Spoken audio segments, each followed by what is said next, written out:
So you guys already know who I am. I'm Leanne Adams. I'm an instructor in the accounting department in the School of Business. I graduated from UConn in '92 with my bachelor's. I got my master's in 2017. My parents both graduated from here. They met here. They used to go on dates to the dairy bar. I live like a mile off campus. This is like, I live and breathe UConn. I also, if you happen to, are any of you in the business school often? Okay, so did you know that I have a sister? Yeah. Okay, yeah. So I have a sister in the business school who looks just like me, and people are all the time, they're like, hey, to me, hey Pam, to them, hey Leanne, it's okay.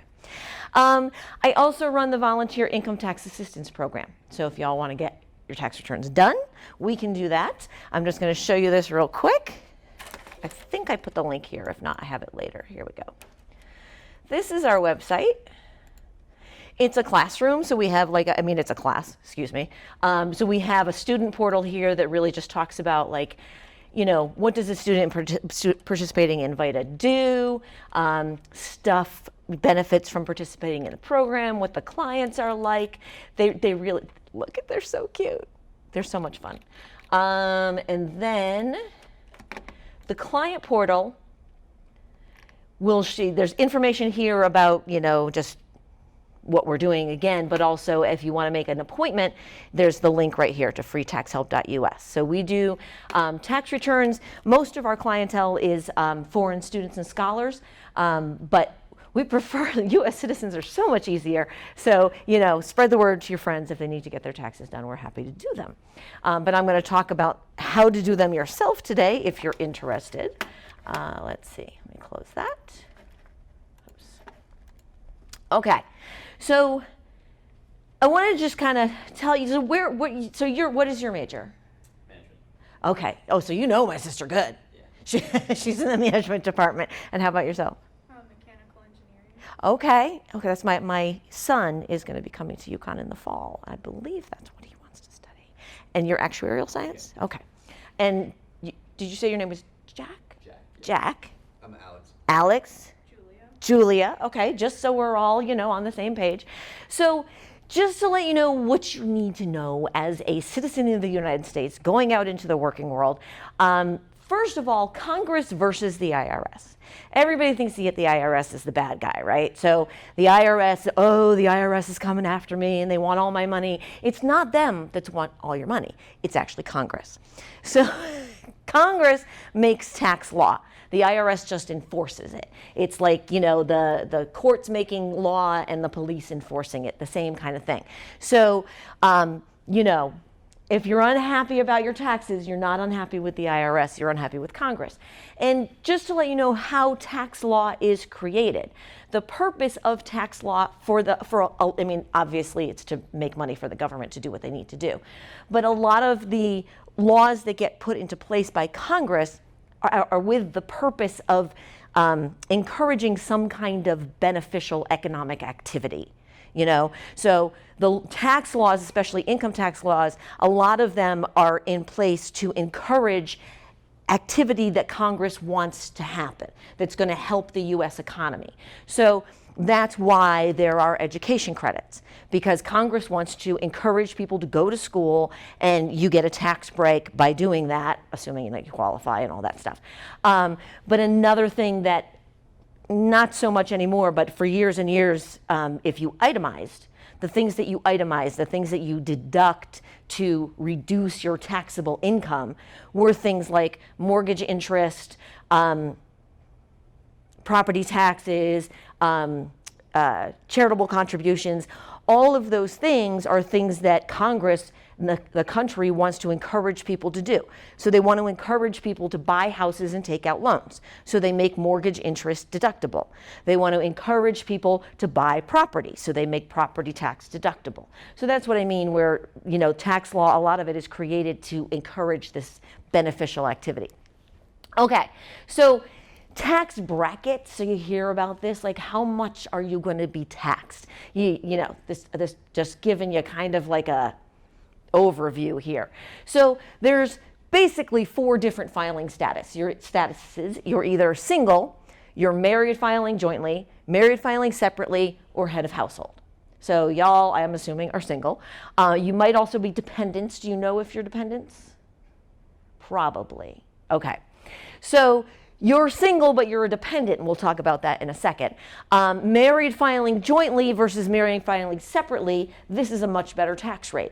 And you can kind of see that because if you're married filing jointly and your income is between $171,000 and $326,000, you're at a 24% tax rate. This is, so here, $85,000. It seems about the same, but there's another reason that it's not as good of a tax filing status, because if you file married filing separately, you're not eligible for lots of credits. The child tax credit, the dependent care credit, education credits, the earned income credit, all of those go out the window if you're married filing separately. And then head of household is if you're a single person with dependents. So that can be myself. For a long time, I was a single mom with dependents. I got married on Christmas Eve, so not anymore. But so you could be a parent with young children. You could also be someone whose children are grown and out of the house, but your dependent is your elderly father or mother. So that in that case, you can be head of household as well, if you're single with some kind of dependent. It could also be a disabled sister or brother, as long as there's a blood relation there and you're supporting them in some way. So the tax brackets, obviously, the percentages goes up as your income goes up. But it doesn't mean that if you make $207,000, all of that $207,000 is taxed at 32%. The way that it works is like this. So say you made $32,000, then up to $9,700 is not taxed at all, and the up to 32 is taxed at 12%. Then if you're making, say, instead $50,000, again, you've got those same two tiers right here, but then once you get to $39,475, that and above is taxed at 22%. So that's why you can't just say, what's my tax rate? There's not like one answer to that. And people ask me that all the time. Well, what are we basically taxing? And I usually say, it's about 25-30%, just to like answer the question. But then there's state taxes too. And honestly, I don't even know how. I don't even know. Honestly, I've never looked it up. Okay, so just to get into, Beth mentioned she wanted me to mention investing a little bit. I don't want to get into that too much because I'm not an expert on that. I'm not a financial planner. But you can see that the higher your tax bracket, the more you might want to save money on taxes. The more you might want to put money aside that can be taxed at a lower rate. And there's basically two ways to do that. So regular investment accounts, like a brokerage account, a mutual fund, any kind of investment that you make is an after-tax investment. So you put your money in after taxes, and you're only taxed on the income that it earns, and it's taxed at generally a lower percentage. I'm missing a bracket right there. So the longer you're willing to invest, the lower the tax rate, because again, encouraging that investment. That's what the government is trying to do. So if you want to invest just for a short term, because you're going to get like a really good rate or something like that, you can do that, but you're going to be taxed at a higher rate. And then tax advantage accounts, the reason that they are advantaged is because these traditional IRAs and 401ks are tax deferred, meaning that you don't pay tax on the income you make in them until you start taking the money out. Whereas tax exempt investments like Roth IRAs and Roth 401ks are tax exempt completely. So, but there's limitations on how much you can put in each investment in each year, and depending on how old you are, so this is something that if you're interested in, it takes a lot of education. But that's generally the idea. Yes? Can you contribute to an IRA and a 401k in the same year? There's limitations. Yeah, so a lot of people will have 401ks through their employer, And then they also want to contribute to an IRA because they want to take advantage of the tax benefits. But it's only up to a certain amount, and it changes every year, and it depends on what your filing status, whether or not you're married, all that kind of stuff. Yeah. Yeah. Yeah, my mom I do her taxes, and she used to say, let me know when you're going to do it because I got to put that $4,000 in. It was $4,000 at the time. That was years ago. Okay, anything else on this? All right. So just in general, talking about how income tax works. So the U.S. tax system is a pay-as-you-go system.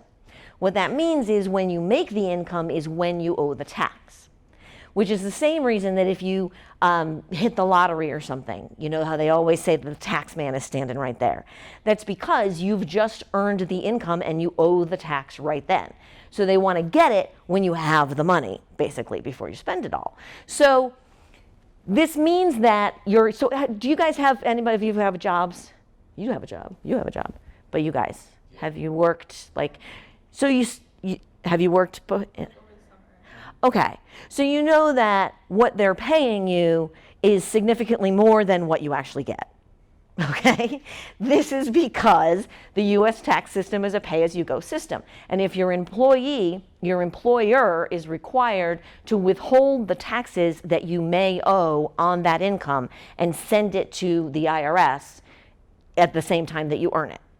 So they do withholding. So your net income is reduced, by your withholdings. I remember the first time my daughter, she's 20 now, but the first time she got her first paycheck, and she was all excited, and she's like, "Mom, where's all my money?" And I say, "Yeah, I'll explain that to you." So what happens is, though, you may have your one employer doesn't necessarily know, do you have other jobs? Do you have, they might know if you have dependents. We'll talk about how you tell them that. But it's what they're withholding and sending to the government on your behalf is an estimate. So it's an estimate based on how much money you made, how much you've told them you think you might need to withhold. We're going to talk about that in a second. And so at the end of the year, once the whole year is over, you file a tax return. And a tax return is basically a reconciliation. It just says, okay, I made $10,000 this year, and I sent you withholding, I paid you tax of $1,000, but it turns out I only owe $750 on that income because of deductions or credits or whatever. So you send me back $250.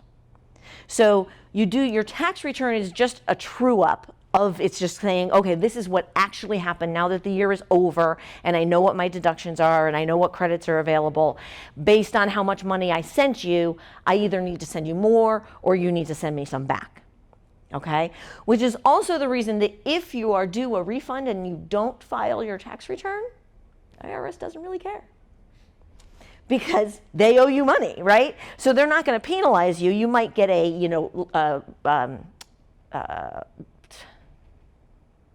you've neglected to file penalty. There's that.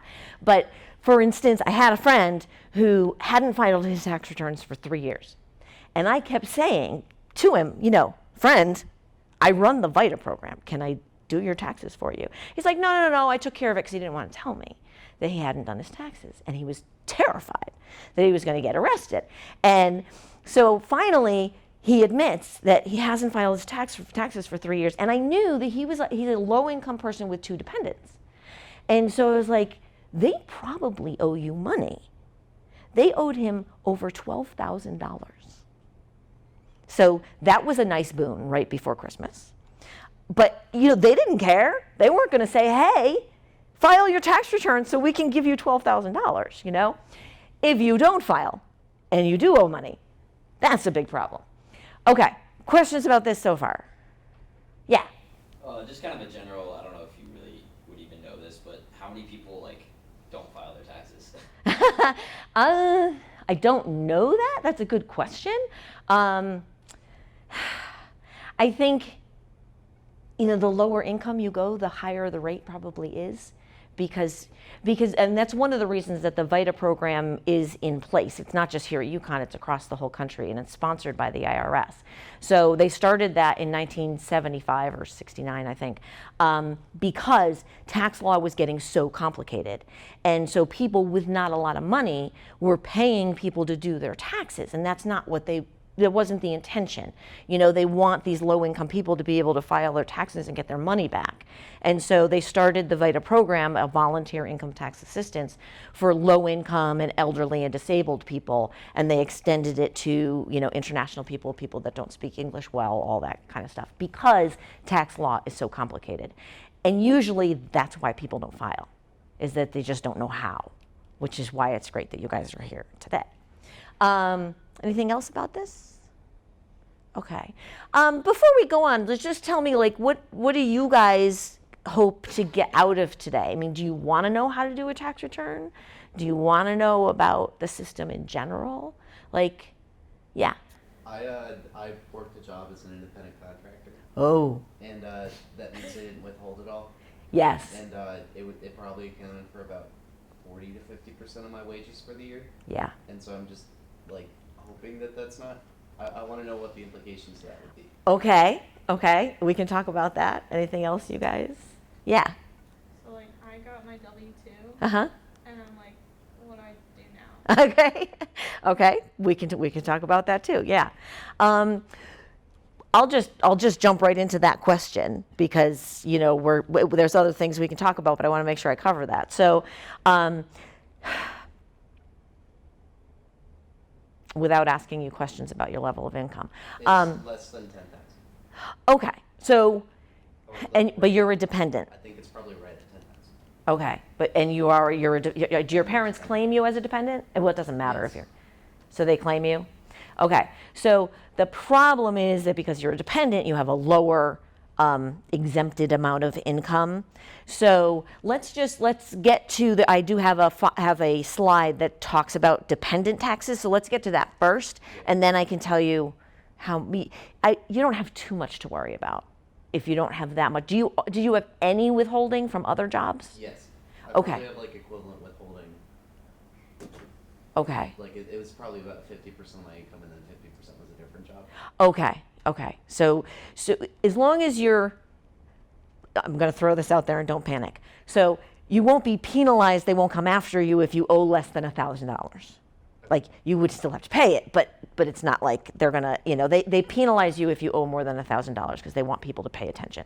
But you might also have expenses that you can use to lower that income. So what kind of a job was it?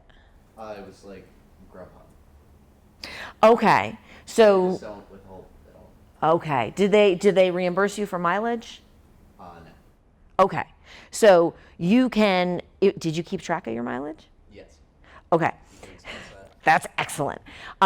So you can deduct a certain amount for your mileage directly against that income. So it'll reduce that income dollar for dollar for all of the expenses that you can claim. You might want to just do a search online because I'm sure there's got to be 50 million articles out there about people who worked for Grubhub and what they decided to deduct. Yeah. But we can talk about that as well. But basically, you're self-employed, and so you file. It's called a Schedule C for self-employment income for a small business kind of thing, and that kind of walks you through all the different expenses that you can deduct, but we can talk about that. Okay, so this is how we determine how much your employer is going to withhold. So your W-4, when you took your job, and so where do you work? That you got your W-2 from? Yeah. Oh, it was ABB. Julia, right? Yeah. Okay. It was at ABB, which is Okay. like an engineering. Okay. Okay. So when they hired you, they probably had you fill out this form. I brought some copies. Let me just give you guys these. Just because this also gives you a good idea of how your tax is calculated. There's one for the federal government and one for Connecticut, because Connecticut's going to take their bit too. I'm a Pennsylvania resident, so the Connecticut one doesn't. Oh, there you go. That's good. Are you living in a dorm? Yeah. Okay. The reason I say that is because if you were living in an apartment, then you would be a Connecticut resident and you would be taxed on your income in Connecticut. Did you earn it in Connecticut? No. Okay, good. Okay, you're good then. So if you look at this, you can see that this, so what this is you give this to your employer, and this tells your employer a basic idea of how much you're going to be taxed on a percentage basis. So you can see that you put it in your personal information up here, and then you say, how are you going to file? Single, married filing jointly, or head of household.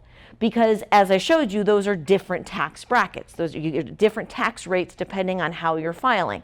So you tell your employer that, and then it says complete all the rest only if it applies to you. Here's a really big life skill that you guys want to take away from this, is that forms like this, they look so intimidating. They are written at a 3rd grade level. All tax forms are written at a 3rd grade level. Of course, it's a novel, but it's a 3rd grade level novel, okay? So don't be afraid of these kind of forms. It's just a matter of reading them, and they are really basic.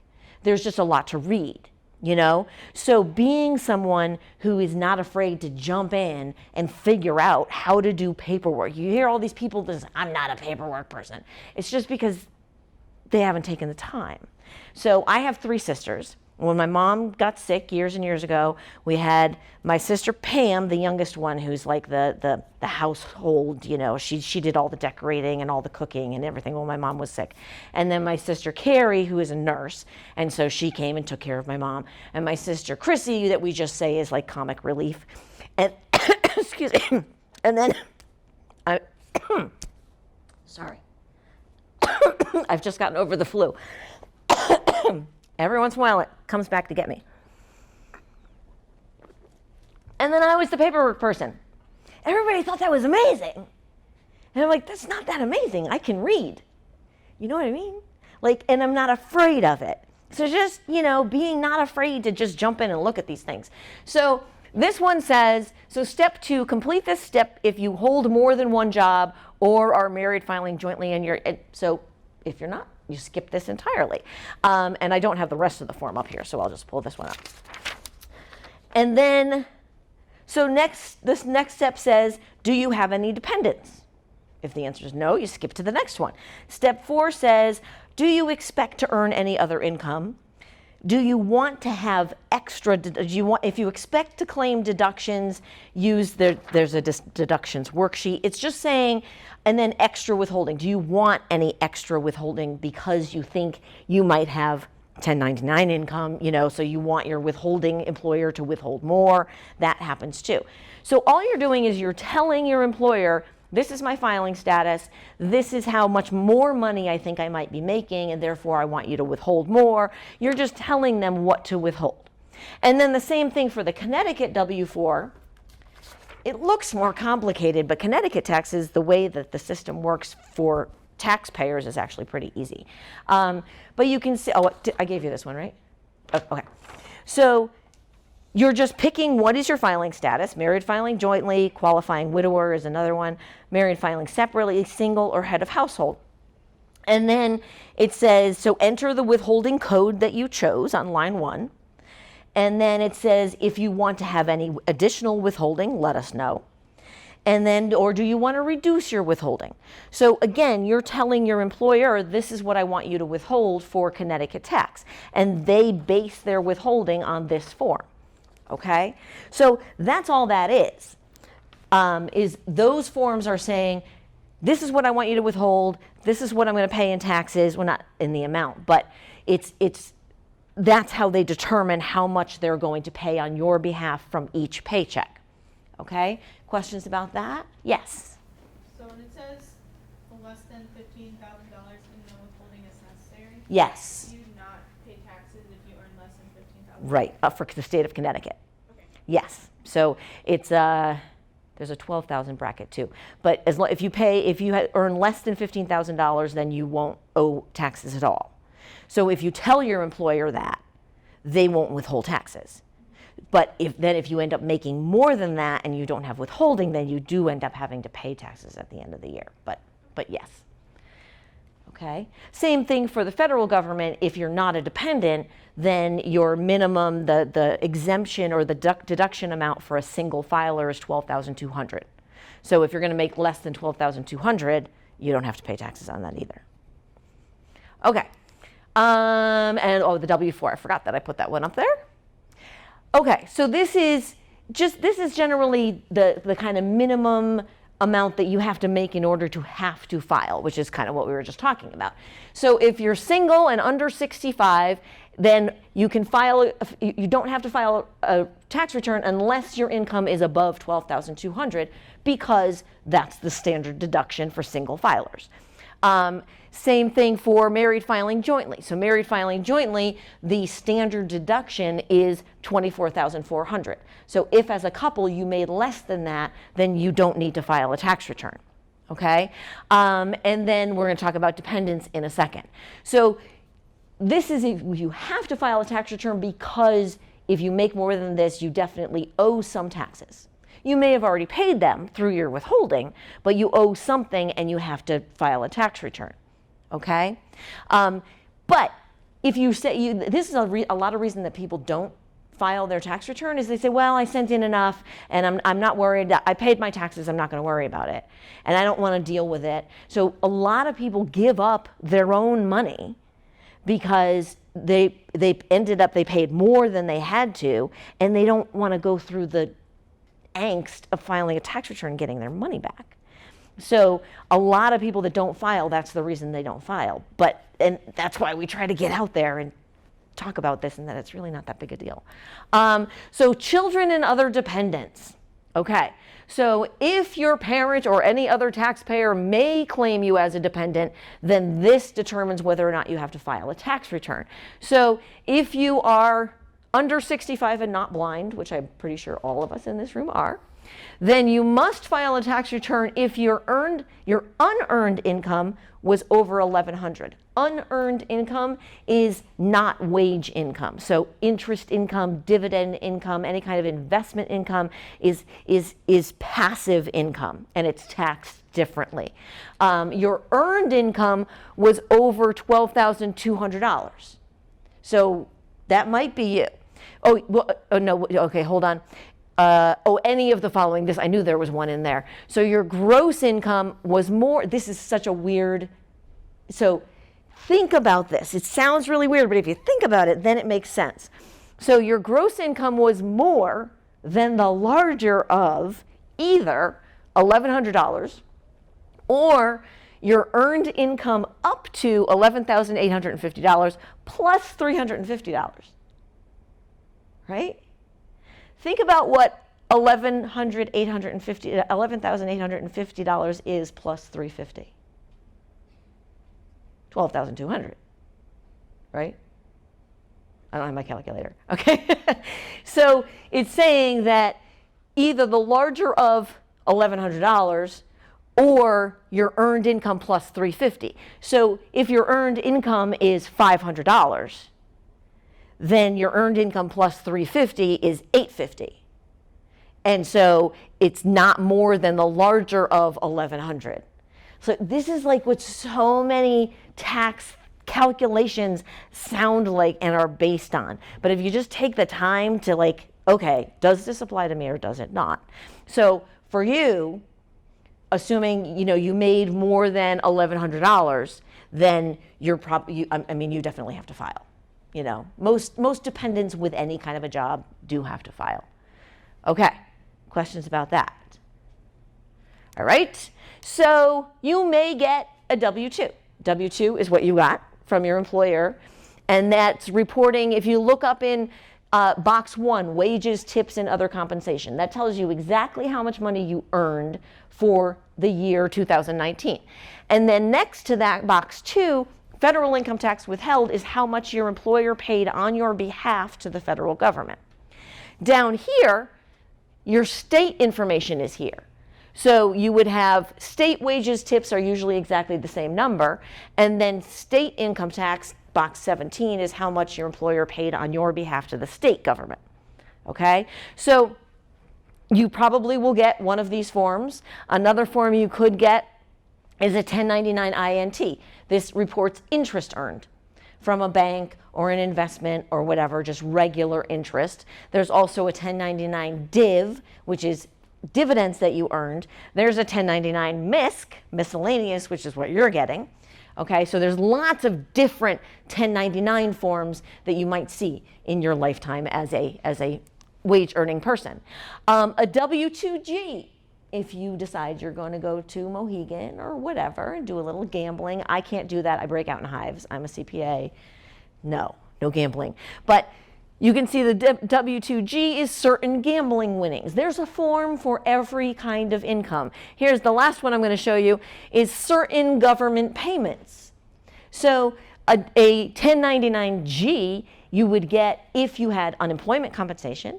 You would also get it if you had a state tax refund. It's just, I'm just trying to kind of get you familiar with all of that. There's a different form for every kind of income that you earn. Questions about any of those? All right.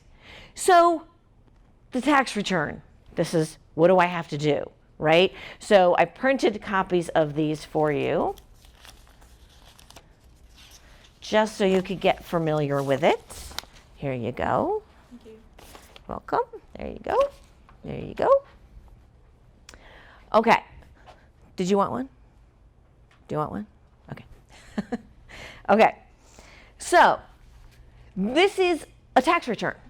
So this is what you have to file with your W-2 and your 1099.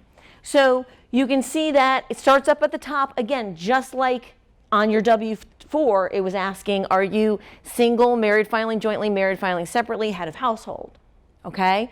And then just your personal information, your spouse's personal information. Here, right, can someone claim you as a dependent? Or your spouse as a dependent. Somebody else can claim them. Or your spouse is itemizing. So it's asking all these things that will determine how much the rate that you're going to be taxed at. Okay?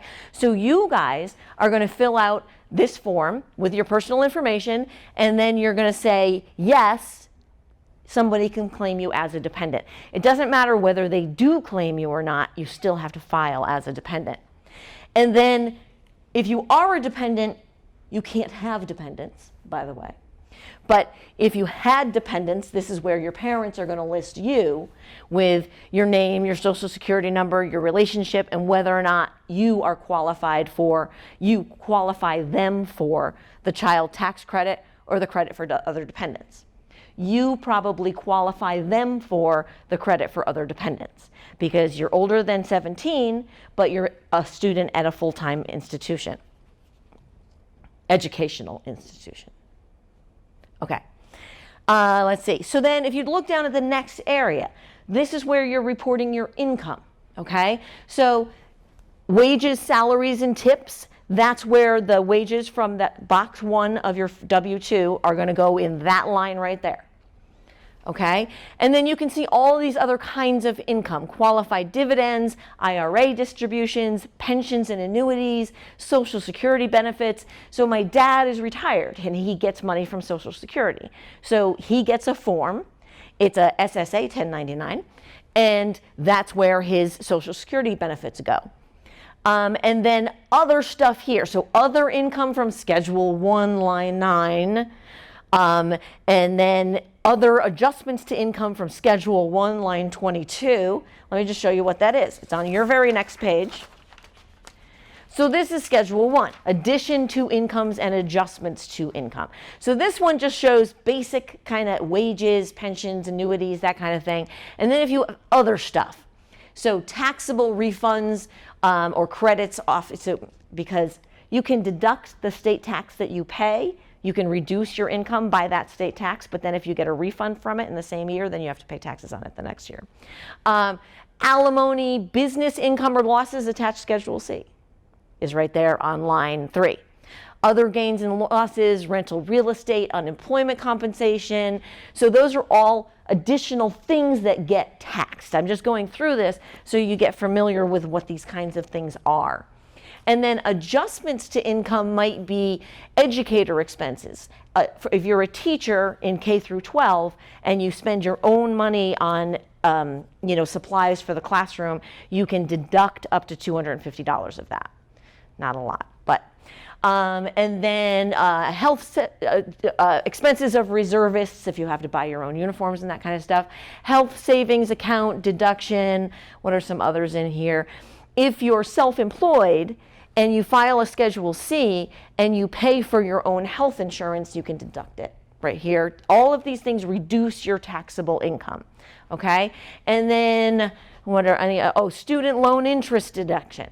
So if you guys are taking out loans to get your education, then later on when you start paying those loans, you can deduct the amount of your interest, assuming that you took out the loan and paid for educational expenses with it and other things.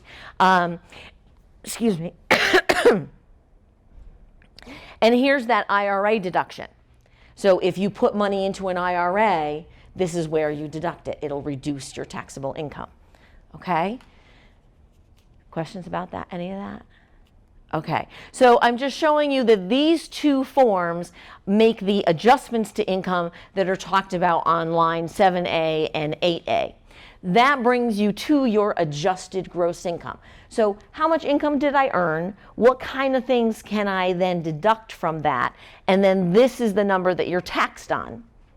And then your standard deduction is applied. So if you make $15,000 and you're a single filer, then your standard deduction is $12,200. And so you would be taxed on $2,400, $2,600, $800. I don't know. You all are so better trained at doing math in your head than myself and Beth are, right? Wouldn't you agree? I'm a CPA. I need a calculator. And especially when you're standing in front of a classroom, like to try and do that in your head in front of 300 people is really hard. Okay, so this is the amount that you made. You reduce it by the amount of your standard deduction, and then there's other stuff there. And this is your taxable income. That brings you to the second page. So on the second page of your tax return, which is on the back page of page 1, this is where you calculate your tax and deduct any credits that you might have. So see at the top it says the amount of your tax based on your taxable income from the other page. And then we've got Schedule 2 stuff and Schedule 3 stuff. There's additional taxes here. So there's something called an alternative minimum tax. That's only for like higher wage earning people. Other taxes like self-employment tax, unreported Social Security tax, all these other things that might be added to the tax that you were assessed on your income.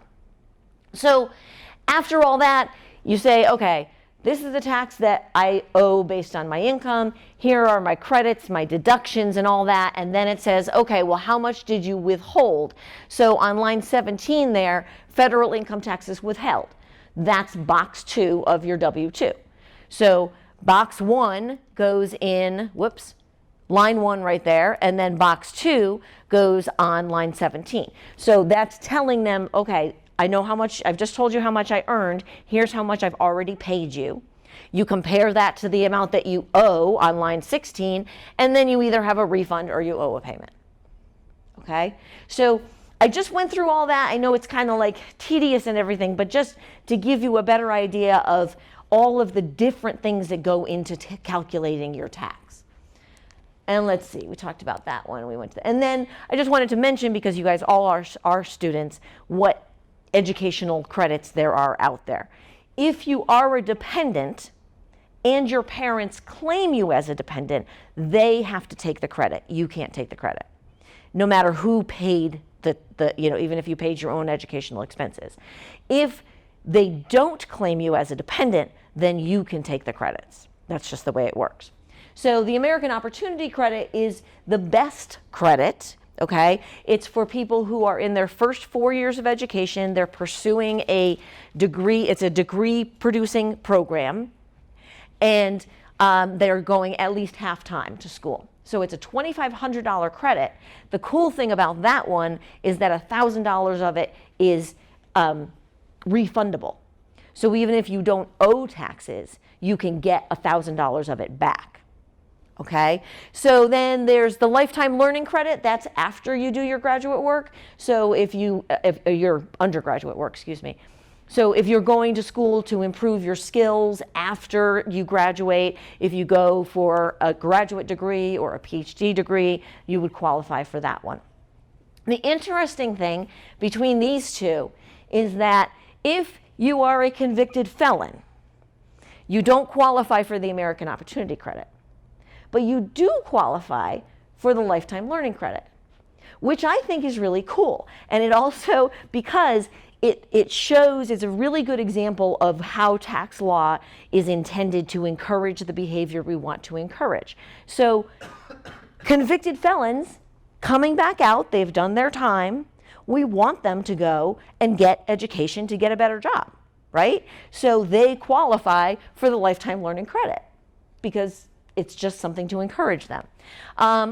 We talked about the student loan interest deduction. There's also graduate tuition waivers if you want to go on to graduate school.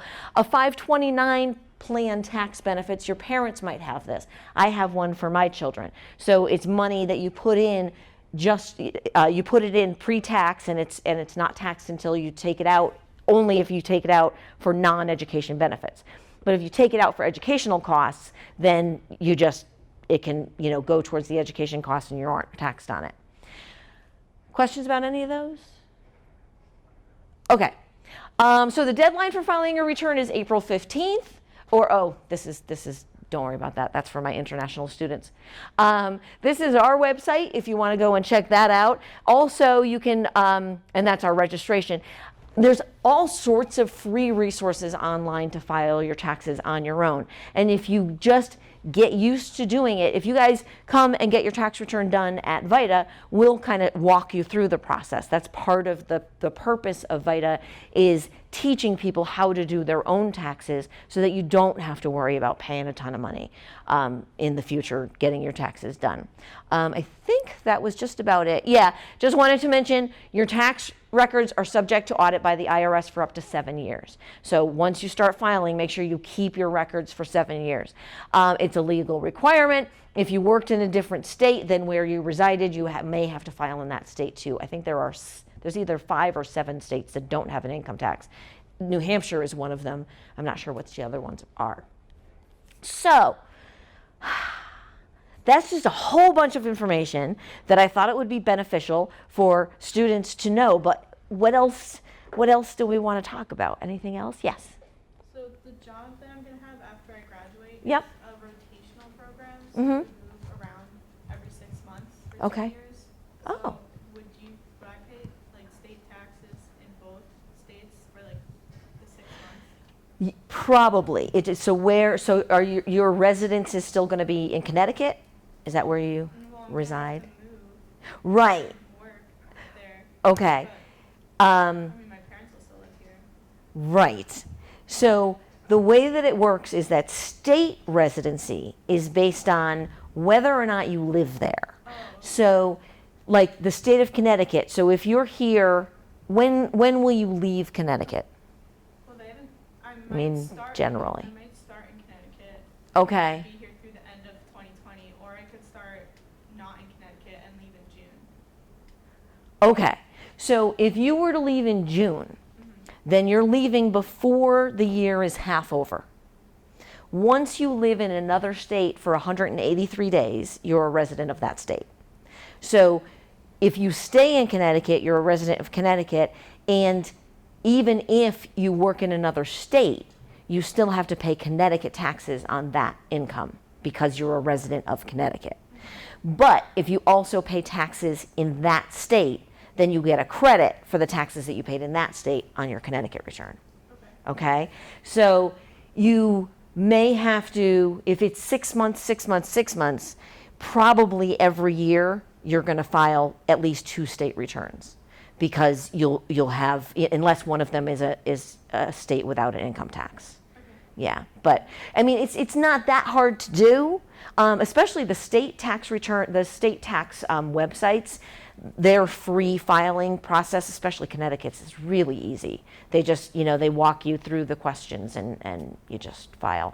I was working for KPMG, which is a big accounting firm, when I first graduated, and in 1 year I worked in 5 different states. That was a bummer. Because we didn't have online software then. Just say it was a bummer, yeah.